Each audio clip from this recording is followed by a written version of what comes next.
Adam Lost Memories is a psychological horror game that tells the tale of game creator Adam Dubi's traumatic childhood. The game is available on Steam.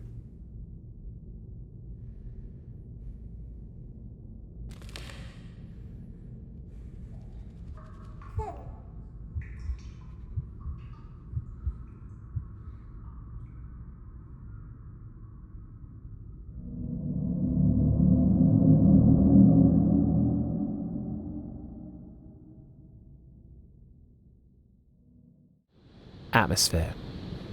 Lost Memories tells you its goal from the start, to convey the feeling of being in a family that's falling apart, and his own experiences with child abuse. And to begin with, it doesn't make sense. There's no house, no people, just this lonely set of industrial facilities, vast metallic complexes, and slick, dark mines. The environments are dark and foreboding, with so much darkness that no area ever feels well lit. The shadows leave plenty of room to harbour things, but it's so lonely, cold, and empty that it feels like you'll never see anything in them. The atmosphere is isolated to the point that seeing another living thing, even if it feels like some kind of hallucination, still feels weird and unsettling. The loneliness is complete.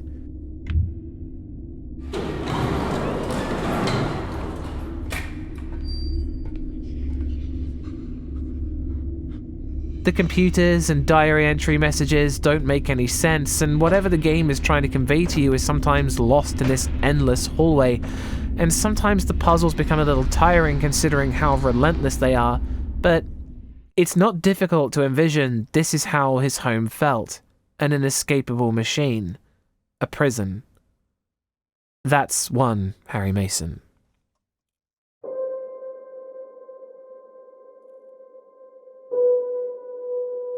When I came into my room, in the middle of the night,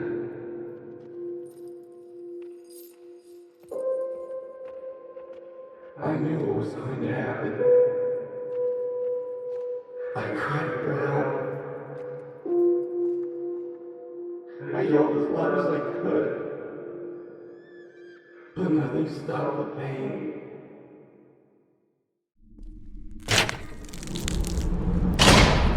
Scares.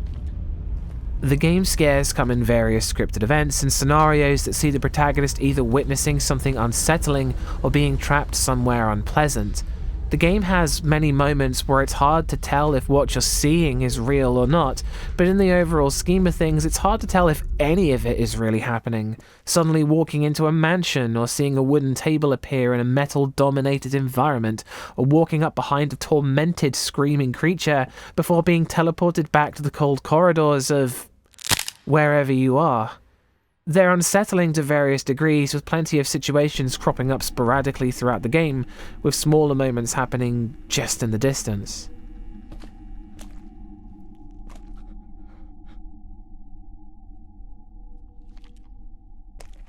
The most distressing parts of the game come from the moments you spend underwater thanks to the sound design and how even less visible the game is. It's disorientating and it feels like you're going to die.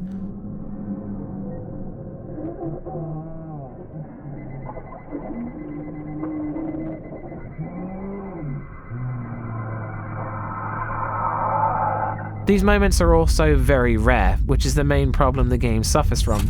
Things happen very rarely, and sometimes you can go quite a long time before experiencing one of the game's many events. Despite the fact that it's clear the game's goal wasn't to terrify the player, these moments are still strange and bewildering in the least, but their rarity always left me wanting more to break up the time you spent solving puzzles. That's two Harry Masons.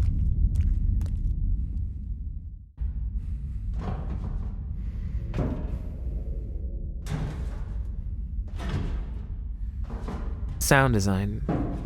The sound design is immaculate, with sound effects being used brilliantly to reinforce the lonely environments. Just a low rumble to back up the events, with the music only coming in now and then. But when the music does come in, it's sad metallic tones, a high-pitched synth string section crying to you in its own alien way. But besides this, you're alone with the hallways and the sound of screams, which are also pretty realistic.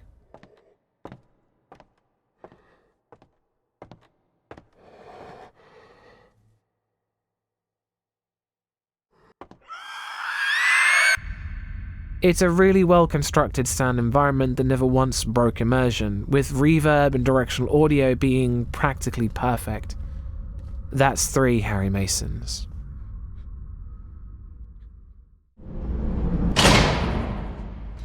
Gore. There's only a few instances of gore. In one room there's rows and rows of body bags like some great plague swept through the area, but they pale in comparison to the body from Chapter 2 that's so deeply unpleasant to look at, but hardly gory. The game doesn't try anything else, but it doesn't make sense considering the story and gameplay don't really comprise of things that demand gore. That's 4 Harry Masons.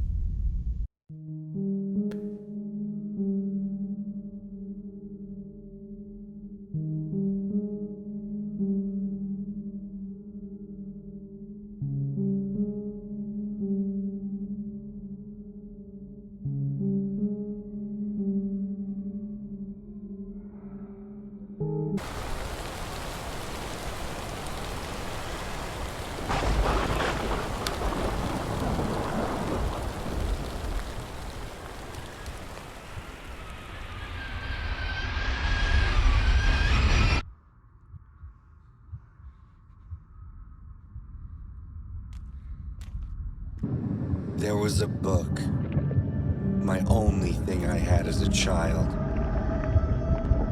Those lines were the only escape from the pain, from the cold terror I had to survive every day, from the objection, from the disturbing reality.